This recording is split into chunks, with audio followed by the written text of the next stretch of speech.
Hello, good evening. India daily देख रहे हैं आप। मैं हूं आपके साथ कंचन जसवानी। पिछले कुछ दिनों से घाटी में फिर से तेजी से आतंकी घटनाएं बढ़ती जा रही हैं। सेना लगातार आतंकियों का फन कुचलने के लिए एक्शन ले रही है। कई आतंकियों को जवानों ने मार भी गिराया है, लेकिन घाटी में हिजबुल मुजाहिदीन का एक ऐसा खूंखार आतंकी भी है जो सेना के जवानों की आंखों में धूल झोंक कर भागने में कामयाब हो जाता है, वो भी एक बार नहीं, करीब 8 से 9 बार। जी हां, हम बात कर रहे हैं आतंकी फारूक नली की। फारूक नली बुरहान वानी गुट का आतंकी, आखिरी जिंदा आतंकी है जो आतंकी बुरहान वानी की मौत के बाद हिजबुल मुजाहिदीन की कमान संभाल रहा है। फारूक नली कई आतंकी घटनाओं में लिप्त भी रहा है, लेकिन सेना के साथ आतंकी की आंख मिचौली का खेल अब ज्यादा दिन तक नहीं चलेगा। सेना के जवानों ने ठान लिया है कि घाटी में दहशत के पर्याय बन चुके इस आतंकी को अब मार गिराना है।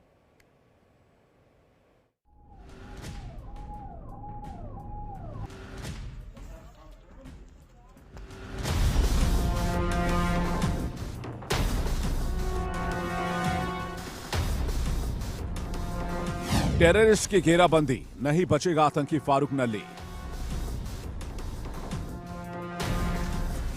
सेना के जवानों ने ठाना आतंकवादी को मार गिराना है।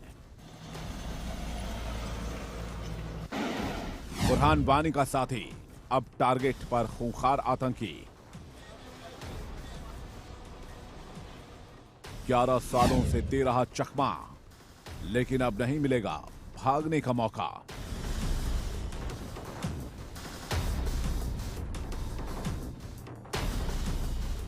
घाटी में दहशत का पर्याय बना आतंकी फारूक नली अब नहीं बचेगा। पिछले 11 साल से सेना के साथ आंख मिचौली का खेल खेलने वाले इस खूंखार आतंकी का खेल अब जल्द ही खत्म हो जाएगा। हिजबुल मुजाहिदीन का टॉप लेवल का एक कमांडर फारूक नली पिछले 1 दशक से सेना की आंखों में धूल झोंककर भागने में कामयाब हो जाता था, लेकिन अब सेना ने ठान लिया है कि आतंक के इस मोहरे को जल्द ही नस्तनाबूद कर दिया जाएगा। इसके लिए जवानों ने सॉलिड प्लानिंग की है।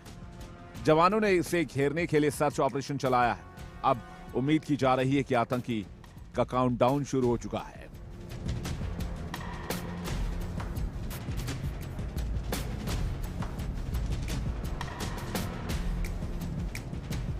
सेना के मुताबिक फारूक नली हिजबुल मुजाहिदीन का सबसे पुराना आतंकी है और वो अभी तक 8 से 9 बार सेना के साथ सीधी मुठभेड़ में जवानों को चकमा देकर फरार होने में कामयाब रहा है। सेना की नजर अब इस खूंखार आतंकी पर है जो अभी तक सेना को चकमा देता आया है। अब सेना के जवान इसे मार गिराने के फिराक में हैं और अगर ऐसा हुआ तो हिजबुल मुजाहिदीन के लिए बड़ा झटका होगा। हिजबुल मुजाहिदीन का यह आतंकी इस समय साउथ कश्मीर के इलाके में सक्रिय है।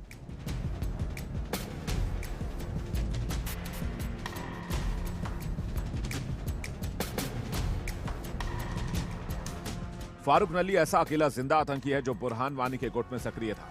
बुरहान वानी जब कश्मीर में हिजबुल मुजाहिदीन का पोस्टर बॉय था और हिजबुल मुजाहिदीन का कमांडर था, उस समय फारूक नली जिला कमांडर हुआ करता था। बुरहान वानी और रियाज नाइकू के साथ इस आतंकी की कई फोटोज वायरल हैं। बुरहान वानी गुट के खूंखार आतंकियों के मारे जाने के बाद हिजबुल मुजाहिदीन ने इसे कश्मीर घाटी में हिजबुल मुजाहिदीन का कमांडर बनाया।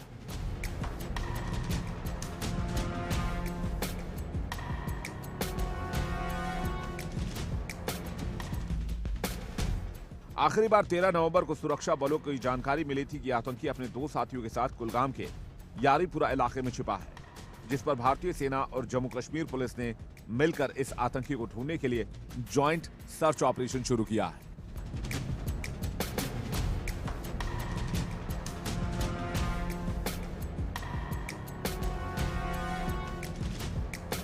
लेकिन कहा जा रहा है कि आतंकी 2 साथियों के साथ यारीपुरा इलाके से भागने में कामयाब रहा है।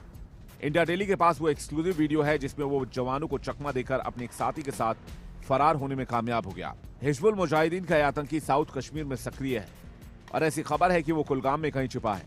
सेना के जवानों ने इस खूंखार आतंकी को अब रेडार पर लिया है और इसकी घेरेबंदी की जा रही है। इस खूंखार आतंकी की तलाश के लिए सेना सर्च ऑपरेशन चला रही है और उम्मीद है कि जल्द ही इस आतंकी का खेल खत्म हो जाएगा, इसका गेम ओवर हो जाएगा।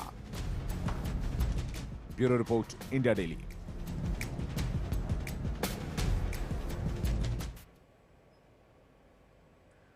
और इसी पर चर्चा करने के लिए हमारे साथ रमन सैनी हमारे संवाददाता जम्मू से जुड़े हुए हैं। राजन जामवाल जी हैं, रिटायर्ड ब्रिगेडियर हैं। आप दोनों का बहुत बहुत स्वागत है। सबसे पहले तो रमन, मैं आपसे अपडेट लेना चाहूंगी फारूक नल्ली को लेकर। क्या गतिविधियों, किन गतिविधियों में संलिप्त रहता था फारूक, क्या अब तक पता चल पाया है? लगातार ये बातें सामने आ रही है कि ज्यादा दिन तक सेना के हाथों से दूर नहीं रह पाएगा।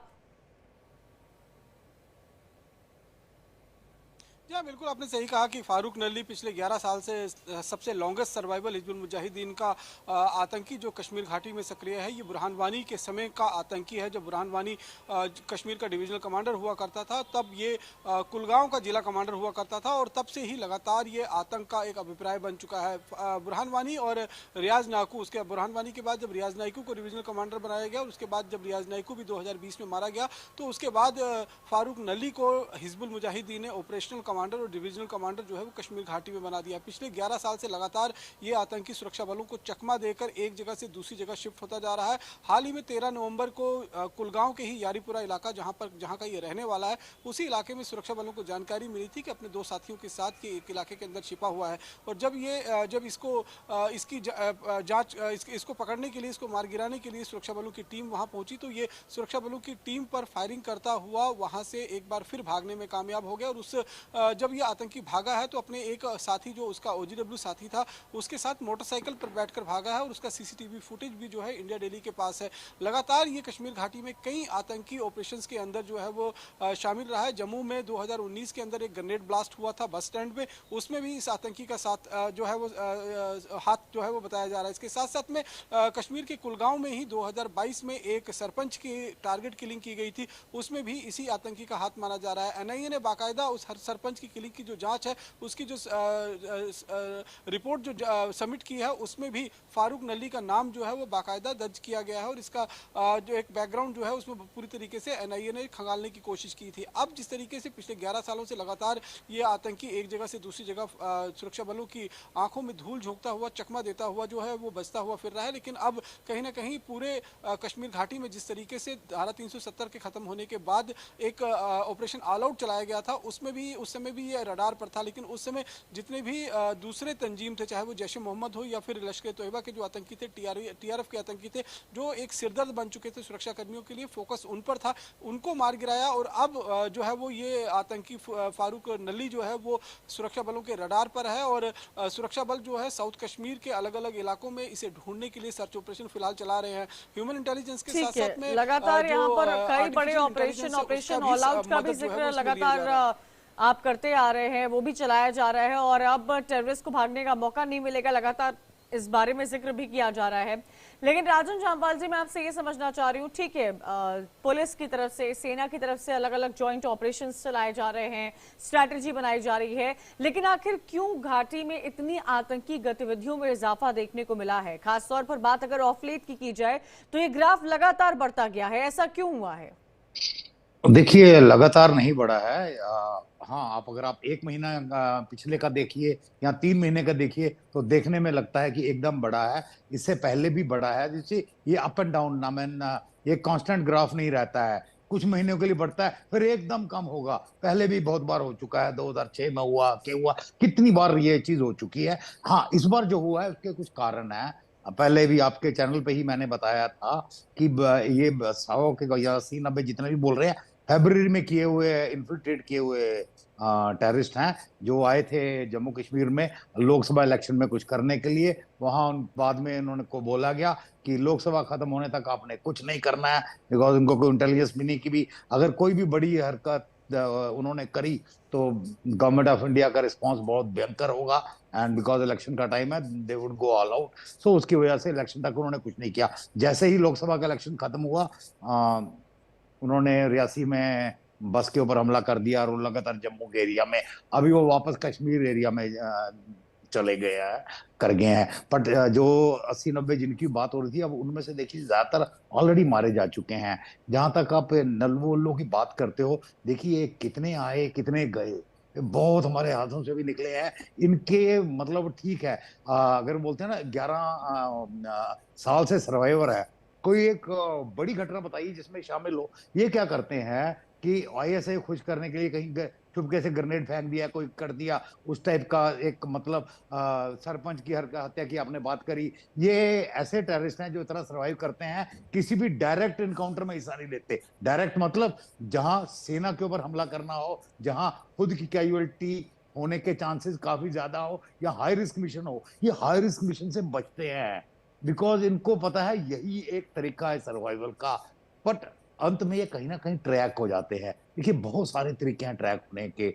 आई मीन राजन जी, आजकल वो तो इनको भी पता है कि ये ट्रैक होंगे, लेकिन उसके बावजूद भी जो ह्यूमन लाइफ का लॉस हो जाता है इस दौरान, और जो तस्वीरें सामने आती है जब हम उन लेबर्स के परिवार वालों को देखते हैं, जो लोग शहीद हो जाते हैं उनको देखते हैं, चाहे वो जवान क्यों ना हो, चाहे नॉन कश्मीरीज वहां पर जो देखने को मिले हैं। घाटी में एक वक्त ऐसा भी था राजन जी, जब इस बात पर चर्चा हो रही थी कि पत्थरबाजी की घटना एकदम खत्म होती जा रही है। कश्मीर में जब स्टोन पेल्टिंग के केसेस बहुत ज्यादा आए थे, उसके बाद से एक के बाद एक ऑपरेशंस चलाए गए थे, लेकिन वो सारी घटनाएं बहुत हद तक कम हो गई थी। लेकिन उसके बाद पत्थरबाजी कम हो गई है, बाकी विकास की चीजों का जिक्र किया जा रहा है, लेकिन टेररिज्म खत्म होने का नाम नहीं ले रहा है। क्या वजह रही है इसके पीछे? ये देखिए टेररिज्म का जब तक का मूल पे जो मूल है यानी कि जड़ है, उस जड़ पे, जड़ आपको पता है हमारे देश में नहीं है, जड़ टेररिज्म की दूसरे देश में है। आपको वहां जाके जड़ निकालनी पड़ेगी, एक बार ये करना पड़ेगा। और ये सर्जिकल स्ट्राइक या एयर स्ट्राइक छोटा उससे नहीं होगा, आपको फिजिकली जाके उस दरख्त की जड़ एक बार निकालनी पड़ेगी। कहीं भी दुनिया में आप देख लीजिए, जब तक मतलब उस टाइप की आपने जड़ नहीं निकाली, आपका कुछ नहीं हो पाया। और ऐसा नहीं है कि ये मिलिटरीली नहीं हुआ है, बहुत बार हुआ है। एंड ऑफ द डे सबसे ताजा, अभी ताजा तो नहीं, पर अगर आप बोले तो श्रीलंका का देखिए एलटीटी था, पर जब when they went all out, all out means कि उन्होंने तोपें, टैंक, हर चीज इस्तेमाल किया और उनके इलाके में घुस के, जहां भी उनका तमिल ने अपना अलग से बना लिया था, वहां जाके एक पूरा खत्म किया। जब पूरा मतलब कि भी टॉप लीडरशिप से लेकर बिल्कुल लास्ट जवान तक पूरा खत्म कर दिया। यहाँ पे क्या है कि लीडरशिप तो उधर रहती है, वो नए नए सिपाही पैदा करते रहेंगे। तो जब तक एक झटके में आप सब खत्म नहीं करोगे, ये आपको झेलना होगा, ये झेलना होगा। ये एक झटका आपको देना है, वो देना है, और सारी लीडरशिप खत्म करनी है, चाहे वो दुनिया के किसी कोने में भी बैठे हो। ये आप अपने दिमाग में बैठा लीजिए। इंटरनेशनल रिलेशन सब बात की बात है, पर आपके खिलाफ कोई काम कर रहा है, आपको उसको खत्म करना है, तभी ये खत्म होगा। किसी भी देश ने इसके बिना सक्सेस नहीं पाई है। बिल्कुल, और यही लगातार सवाल भी उठता आया है कि क्या स्ट्रैटेजीज में कोई बदलाव होना चाहिए, क्योंकि आंकड़े लगातार बढ़ते जा रहे हैं। मैं ये भी समझना चाहूंगी राजन जी, क्या लोकल ग्रुप्स का वहां पर कोई समर्थन होता है? क्या जो लोकलाइज होते हैं वो संरक्षण देते हुए नजर आ रहे हैं? क्योंकि पहले ऐसा हमने देखा है, स्टोन पेल्टिंग के दौरान भी हमने देखा गया है कि ऐसा हुआ है। क्या आज की तारीख में जो इन्फिल्ट्रेशन हुई है, जो लोकसभा चुनाव से पहले आप जिसका जिक्र कर रहे हैं कि पहले से इन्फिल्ट्रेट किए गए थे तमाम टेररिस्ट, क्या लोकलाइज का कोई सपोर्ट रहता है, या उनको एक एक करके पुलिस और आर्मी लगातार चिन्हित कर रही है और उनके खिलाफ एक्शन लिया जा रहा है? देखिए जहां तक लोकल सपोर्ट का सवाल है, समझने की बात यह है कि पहले इनको जनरल पॉपुलर सपोर्ट खासकर कश्मीर में प्राप्त था। यानी कि किसी के भी घर में घुस जाते थे, उनको था कि वो फौज या पुलिस को नहीं बताएगा। अभी ऐसा नहीं है, लोकल सपोर्ट मिल रहा है, पर बहुत कम और सिलेक्टेड लोगों से। इसीलिए आईएसआई ने भी स्ट्रेटजी चेंज करी। इन लोगों को बोला गया कि आप ये नहीं करोगे, मतलब कि किसी के घर में नहीं घुसोगे, आप सिर्फ सिलेक्टेड लोगों के घर जाओगे जिनको इन्होंने अलग से पाल के रखा है, एंड उन्हीं लोगों के घर जाते हैं। एंड इन लोगों ने अपने अपने घरों में हाइड आउट बनाए, इनको काफी पैसा दिया गया है और हाइड आउट बनाए हैं, ताकि उन हाइड आउट में रखें। ये हाइड आउट सिटीज में है, ये हाइड आउट जंगलों में भी है, ये जंगलों में भी है हाइड आउट, और इन्हीं हाइड आउट्स के ऊपर से ये ऑपरेट कर रहे हैं। रमन भी लगातार हमारे साथ बने हुए। रमन, क्योंकि देखिए आपने 2021 से जम्मू में जो कुछ हुआ है उस पर भी हमने लगातार चर्चा की है। इस वक्त क्या घने जंगलों में जो जम्मू के रास्ते हमें पूरे देखने को मिलते हैं, वहां पर भी कोई गतिविधि देखने को मिल रही है, या तमाम चीजें जो हैं वो सिर्फ घाटी से ही सामने आ रही हैं?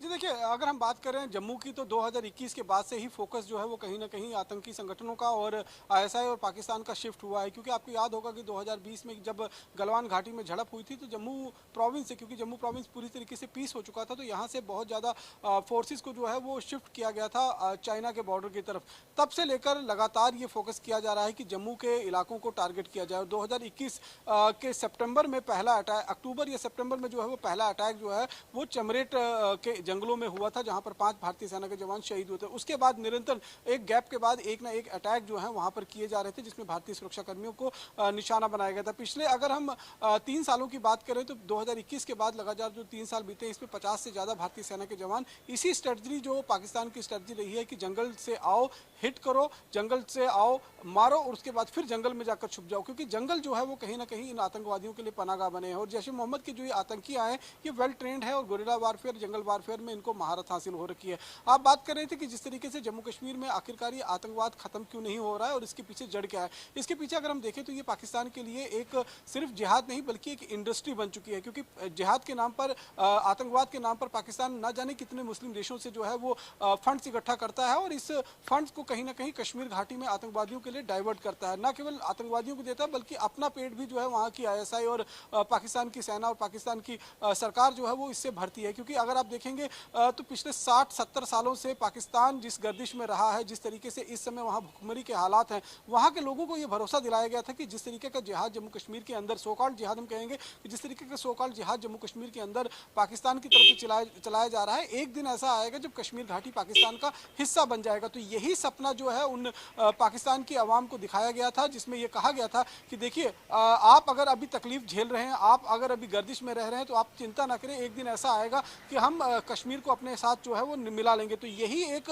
खोखले ख्वाब जो है वो पाकिस्तान की जनता को दिखाया गया था, और इसी के बेस पर ये पूरी इंडस्ट्री जो है वो खड़ी की गई थी, जिसे टेररिज्म की इंडस्ट्री कहते हैं। और अब इससे एकदम से अगर पाकिस्तान पीछा छुड़ा लेगा, तो निश्चित रूप में आप समझ सकते हैं कि पाकिस्तान की जनता, वहाँ की सरकार, वहाँ की आईएसआई, वहाँ की सेना का क्या कुछ हाल करेगी। जिस तरीके से हमने देखा कि पीओके के अंदर इसी साल के शुरुआत में अगर हम देखें तो किस तरीके से खूनी झड़पें जो है वो हुई, वहाँ पर पाकिस्तान की सेना और पंजाब प्रांत की जो पुलिस वहाँ पर कंट्रोल करती है, उनके साथ किस तरीके से खूनी संघर्ष वहाँ के लोगों ने किया। वहाँ के अंदर से ये आवाज़ उठने लगी कि किस तरीके से जम्मू कश्मीर के अंदर, जम्मू कश्मीर जो भारत का हिस्सा है उसके साथ वो मिलना चाहते हैं। तो पाकिस्तान इन सब चीज़ों से कहीं ना कहीं अपना अटेंशन डाइवर्ट करने के लिए, लोगों का अटेंशन डाइवर्ट करने के लिए भी बीच बीच में इस तरीके से जम्मू कश्मीर के अंदर आतंकवाद को बढ़ावा देने की कोशिश कर रहा है। लेकिन इस बार जो लोकसभा चुनाव से ठीक पहले फरवरी के आसपास में जो घुसपैठ हुई है, उसमें अगर आप देखेंगे तो इसमें बहुत ज़्यादा वेल ट्रेंड आतंकी हैं। यहाँ तक ये भी कहा जा रहा है, जो जानकार बता रहे हैं कि हो सकता है कि कुछ रिटायर एसएसजी के कमांडोज भी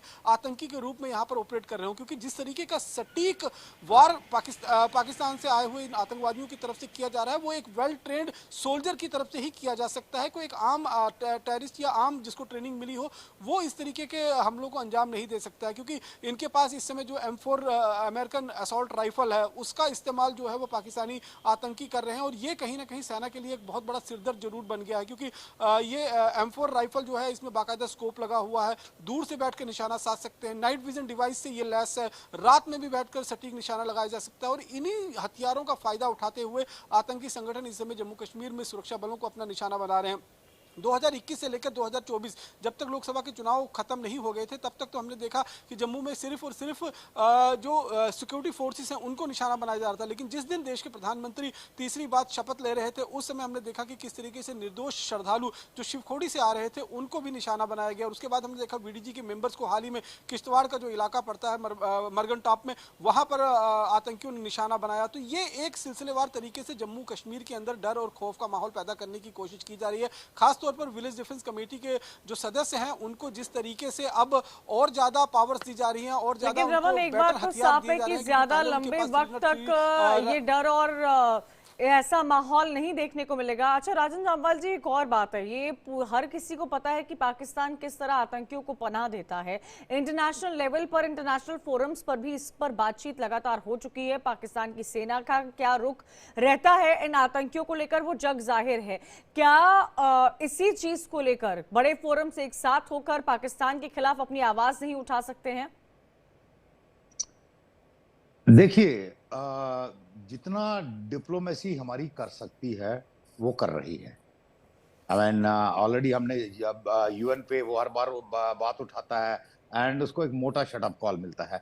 कोई दूसरा देश उसका सपोर्ट नहीं करता। चाइना एक आधी बार थोड़ा बहुत कर देता है, वो भी अभी डर के कर रहा है, मतलब कि भी हर जैसे ओपनली पहले करता था वैसे नहीं कर रहा। और बाकी तो उसको मुस्लिम देश भी सपोर्ट नहीं करते, तो उसको वैसे ही ऑलरेडी कोई सीरियस नहीं ले रहा है।